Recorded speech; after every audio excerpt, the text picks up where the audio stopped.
This is One Mana Left. We're in Trial of the Ancestors League, and there's a lot of people asking questions about crafting certain items. Now, I've done this a few times. I kind of had the method down for crafting these various items.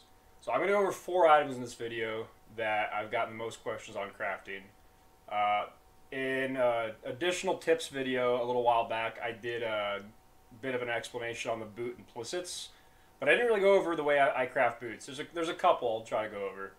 The other items are amulet. There's a couple ways to skin that cat, but ultimately you're going to be sending that to Jorgen in research.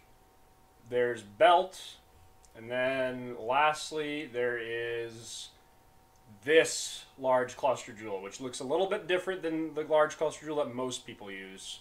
And there's a reason for that. There's a couple reasons for that. Alright, let's start with boots.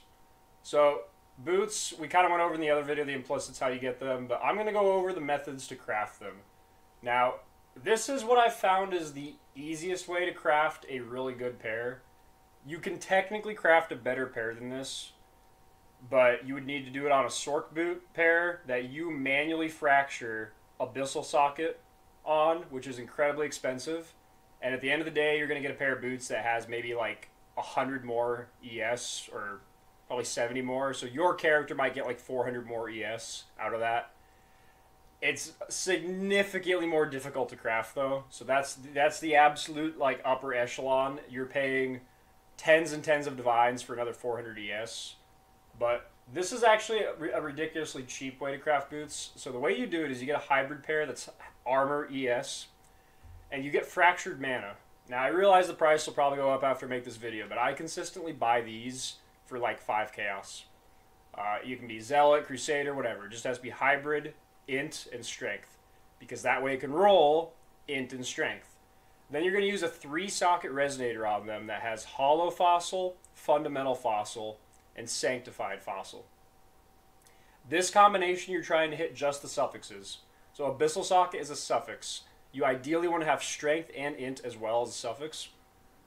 Now you'll notice this pair is not like triple T1 because I have 37 int, but this was a settle pair because once again it's not actually that difficult to craft this pair. So at this point you're going to have your 3 suffixes done. After maybe, I don't know, to get this good, probably like 5 attempts at the fossil. But if you want to go for like triple T1, it might take like 20. But the Sanctified fundamental combo helps. It's not too hard. The T1 weights are equal. They're 1,000, so it's not that ridiculous with Sanctified. Then the last thing you have to do is get 2 prefixes. So this part's actually super easy. You can do it with Aisling, or you can do it with a Veiled Chaos Orb, but you're going to lock suffixes.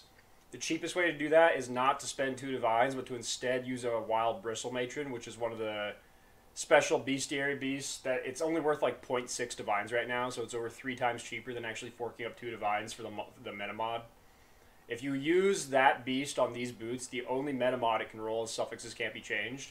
You then use a Veiled Chaos Orb on it.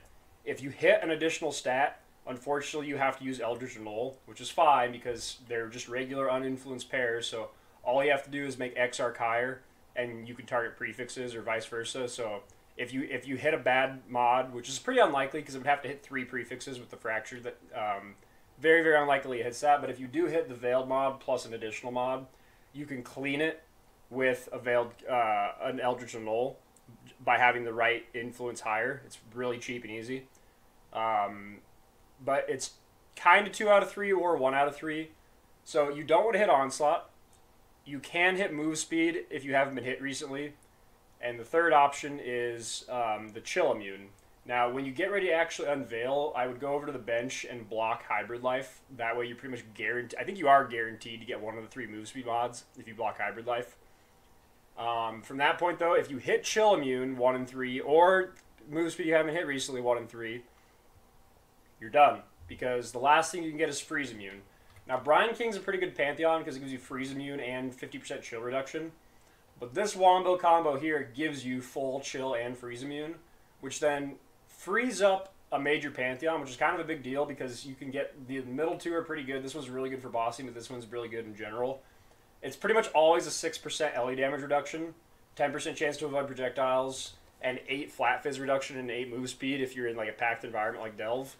Or the chain, we don't really use minions, but I guess for party play that's good. But for the most part, basically this gives you a major pantheon. And then lastly, you might think, well, what if I need resists on my boots? Well, I mean, you have a jewel socket now. Like you could just find a jewel for 5 chaos if you really needed resists that has all res hybrid res. That's as much as 54 res. No prefixes whatsoever. You could have 0 prefixes, and that would already have more resist on it than an actual res suffix. So the abyssal socket is going to be better even purely from resists than what you'd ever get from a res third suffix, but it's just better in general. The whole process to get to the point where the boots themselves are done without implicits, you can probably on average hit for like 2.5 divines with current prices, which is not bad considering this looks like a pretty end game pair of boots. This is a really, really good pair of boots. And then you probably have to spend another 2-ish, maybe 3 divines on average on implicits. But this is a really big power upgrade, just in terms of overall stats. Alright, the next item I'm going to go over is Belt. So, ultimately you want to hit the percent attributes mod. Now, belts cannot normally roll strength, or it cannot normally roll int, they only roll strength. So, the way I think is the best to do this is not to buy a base and start crafting on it, because the only way to get a Hunter-influenced Stygian Vice is the Hunter's Exalted Orbit. There's no natural way to get it. Like, yes, you could use Harvest resources to use, like, a cheaper Conqueror's Exalt and then flip it a bunch of times. It's probably more expensive to do that. I haven't checked the price, but that's a lot of Harvest juice. I don't think that's even cheaper. So, normally, these bases cost as much as a Hunter's Exalted Orb for that obvious reason. So if you're going to use your own Hunter's Exalted Orb, you might as well send it for the slam, because the odds of hitting percent attributes is only like 1 in 3.5. You could hit T2. Let's double check the weighting here. Modifiers, belt. Let's check this out. So we've got Hunter suffixes has 3750 weight, but 1,000 of those is attributes. So that's like 28% chance to hit attributes, split between about a 14% chance to hit T2 and about a 14% chance to hit T1. If you get an otherwise insane 5-stat belt that you slam T2 on, you probably take it. Like, you're done. I've done that before. Settled for T2 because you skip the entire belt crafting process then. And if you hit T1, then you really win. I did that last week. So what you're going to do is you're going to get a belt that is otherwise good. You can buy this or you can self-craft it within Essence, but basically you're just trying to hit any belt that has Essence Int or Strength or both with then like a high tier resist or, like I said, double attribute. And then 3 good prefixes. Obviously mana's the best, but like ES, life, even like really high tier armor or hybrid defenses for betrayal. Some combination of 3 of those is what you're going to want. Or 2, because then you can always craft the final mod. Crafted hybrid defenses is not bad.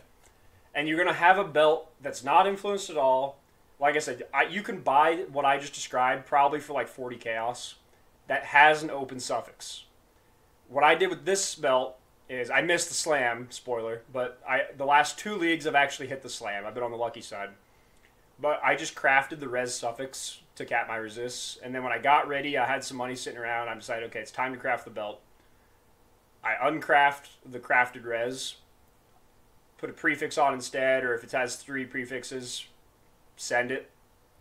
Hunter Exalt, 28% chance to hit attributes. This league, it did not hit. So what you're left with is you've used your chance, and now you have a belt that is the price of a Hunter Exalted Orb. So you didn't really lose any money on that chance. So you have a Hunter belt. Now it's really simple. You're just going to use Essence of Spite, because once again, belts cannot roll int naturally. And then you're going to try to hit Strength int, ideally, but you could also do like int and a resist. But you're going till you hit T1% attributes for Hunter. This is the mod you really need. So the int is guaranteed, and it's going to be like, 500 weight out of... It's going to be low odds. It's going to be like 50,000 maybe. Total. So about 1 in 100 essence to hit T1. probably. Maybe it's 1 in 50. Maybe I'm overestimating the total pool on belt. So let me actually check this. PVDB belt. The total modifier weight of belt suffixes. Okay, yeah. So it is like about 100 spites. But, okay. You're going to spend 100 spites. Hopefully you get a third suffix that's good. You're probably going to go for the Exalt if you only get 2 mods. But either way, you're going to hit percent attributes, essence int, and some usable third suffix. For me, this was tier 6 strength. Not amazing, but I take it. Then finally, you have an item that has 3 suffixes, and hopefully not full 3 prefixes. That's pretty unlikely, but you need an open prefix. You're going to once again consult your wild bristle matron, and the only thing it can roll at this point is block suffixes. So suffixes cannot be changed. Then you're going to Veiled Chaos Orb. This is pretty much guaranteed to hit a usable mod. And in this case, for me, it hit mana with Regen Hybrid, but even if it hits life or hybrid defenses, that's also good because pretty much you're going to hit 1 out of the 3 between life, mana, and hybrid defenses. Then you're going to block weapon elemental damage and slam the second prefix. Hopefully you hit something good. There's not many belt prefixes to hit with weapon LA block that aren't usable. I got pretty unlucky and hit tier 8 life. But, so once again, this is a pretty unlucky belt overall, this league. Of all the leagues I've played this and crafted this exact belt, this is my unluckiest one, by far. And it still was like a 1k mana and ES upgrade. It was huge. And then finally, you craft the remaining one. Hybrid Evasion Energy Shield is probably the best. If you naturally hit Energy Shield on the slam, then you craft Hybrid Armor ES. Or you could craft like 54 life, but I think the hybrid defenses are better. And then you have another Abyss socket to maybe put a jewel like this in. That's belt. Next, we have Amulet. So there's kind of 3 prime ways to craft Amulet, and they all 3 involve buying a Fractured base. The easiest way to hit suffixes is to buy Fractured all attributes, because no matter what, you really want to hit all attributes on your neck, because it's going to help you get your dex requirements and free up some talent points that way. You don't need much dex to get this build, but like you need to have enough dex for grace, ideally. And between some percent attributes, scaling between like belt and talent tree and stuff, just getting all attributes hit on this item should make you pretty fine for dex requirements, but it's more strength and int combined than you can get from the individual mods by a decent chunk. And it's the dex. So you really want all attributes, so you could go for Fractured all attributes, and then you could either Essence or Fundamental. I think if you have Fractured all attributes, you're better off Essencing. And then you pretty much guarantee hit triple prefix. From there, you can either Bristle Matron Veiled Chaos or Bristle Matron Harvest Defenses, but I think the Veiled Chaos is better if you have hybrid attributes. See what you hit, block like Added Fizz, and then slam another prefix, and then finally craft mana. That'll get you an okay Amulet base, but it's not necessarily finished yet. The base you buy this on for this method also doesn't matter. If it's a Coral Amulet, that's fine, because you're going to change the implicit ultimately. The second way to do it, the next 2 ways are, I mean, they're the same method, but it's either Zopex, which is this mod right here, is a temple mod. Sometimes these naturally drop Fractured, and you can buy them, and they're gonna cost you several divines for this base. But this is how you craft the highest possible outcome. But you go Fractured Mana or Fractured Zopex, same mod, either like 78 mana, whatever T1, or the hybrid from Temple mod. Then you're going to either Fundamental Fossil or Spite or Rage Essence. I think in general Fundamental Fossil has the higher hit rate if you're going for triple attribute. But if you're in a situation where you would either take attribute or resist, which I am right now, I don't have Mage Blood, I don't have, resist or tough. If you just want to take all attributes plus resist, then Essence is probably as good. I would only say Fundamental Fossil is better if you're going for triple attribute, strength and all attribute. But if you're okay with resist like I was, you can just Essence. Either way, you're going to try to get to a point where you have 3 suffixes. Sounds familiar? Suffixes are the whole build, and getting like massive suffixes are how the whole build scales. So you care about the suffixes most. You get the suffixes good, 2 attributes in res or 3 attributes, but you want to have all attributes. And then you have Fractured Mana with the suffixes locked, Once again, you consult your friend Wild Bristle Matron. It's going to be like 100 Chaos right now. A lot cheaper than 2 Divines still. And then you have Guaranteed Fractured in Mana, triple suffix. You have locked suffixes. From here, you have the mana guaranteed, so that takes away a lot of your hits from Veiled Chaos. So for Fractured Mana, I prefer to do the Harvest Bench for defenses. And this usually delivers for me. Because you have flat and percent ES that both have full weight, like 9,000 weighting each. You could hit percent armor or percent evasion, and those aren't dead mods, those are okay. But you're going to reroll Harvest Defense. That's going to remove your meta mod and put on probably 1 or 2 defensive mods. And then if you have a leftover prefix, you can craft 70 life, or you're actually just with Ivory Tower scaling, since you're not taking a lot of percent life nodes on the tree, you're actually going to get on average a little more ES from just taking 30 flat ES.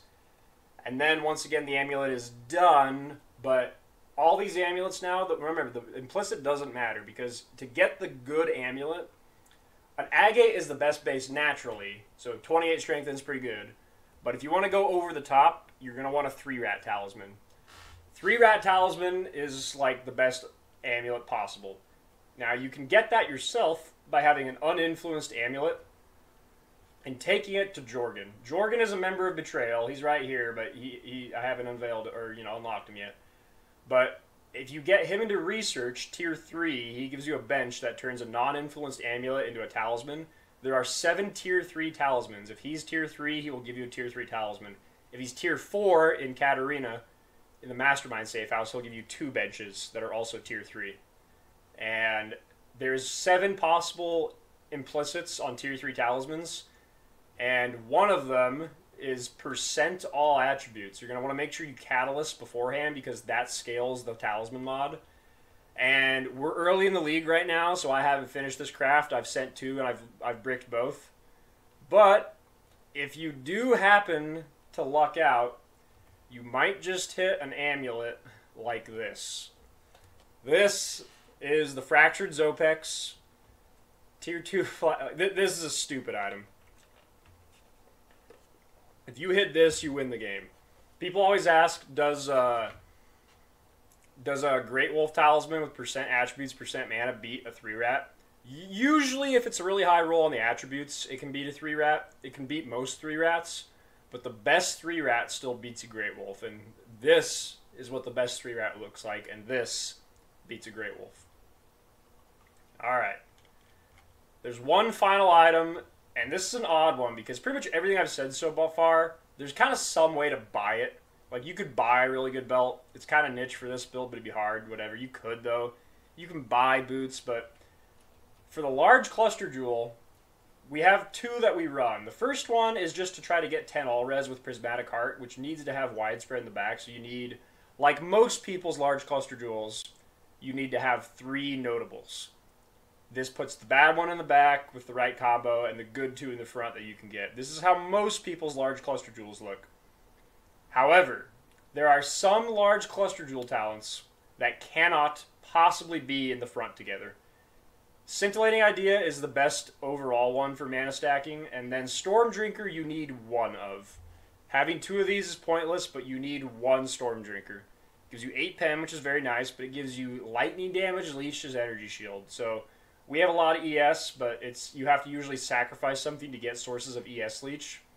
This gives you your ES leech, so you need 1 Storm Drinker. Now, there's no combination that can get these 2 nodes on the front too. It's not possible.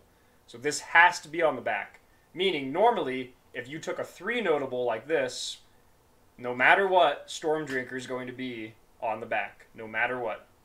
So to get Storm Drinker, since you need it, and 8 pen is really good on top of needing the leech, you would have to take a cluster jewel where you took 7 nodes. You leave out one of these, you'd take the front 2, and then you'd travel 2 to this one, and you'd have this awkward 7-point cluster where you're only leaving out one of the small ones. This is actually not better than just removing this one, because the next best one you can get is Widespread Destruction, which is not that good. 20 LE damage is fine for most builds, but we have Indigon, which can give us 2,000% spell damage. And that makes 20 LE damage garbage, less than a % gain in damage. And then 6 area of effect is like nothing because we have a metric ass ton from Hierophant. We get, 100% AoE just from this. So really, widespread right here is not good. It's actually better for 2 reasons to take this question mark shape. The first is because we use split personality. Now, right now I'm using an It Mana one, but end game you'll use a strength It one. They're just really expensive right now. But these get more stats the farther you are from your home connection. By taking this route, it pushes the split personality farther away by 4 points rather than taking the front 2. It's instead of being 1, 2, 3, it's 1, 2, 3, 4, 5, 6, 7. So that's plus 5 of your 2 stats. So 5 strength int or 5 int mana, whatever. So it's a little bit of stat gain from that route. But it gives you another suffix to pump up stats. So if you craft a really good large cluster for this setup, you're actually going to have one looking like this. This is the best possible one. It's an 84 base with double T1, 8 ints, and 4 all attributes on every small node, and we take 3. So versus this normal one over here that we pretty much get no stats on, like I get 4 mana regeneration rate on 1 single node. So the total stats of all this you see is 4 mana regeneration rate. That is nothing. Okay? This cluster, by taking a grand total of 20 attributes per small node and taking 3, this gets us 60 attributes total. This is a pretty huge stat gain. The way you craft this is really simple. You use 2 socket resonators on fundamental and metallic. This has an oddly high chance of hitting this combination. You ideally want fundamental fossils on the suffixes, but some of the lightning mods on Large Cluster Jewel have the crit tag, and the fundamental fossil actually blocks those.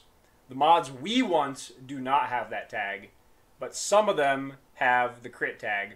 You can see this right here. Thunderstruck has the crit tag. That's a garbage one. We don't want that. It gets blocked. Metallic. What does metallic even block? I forget.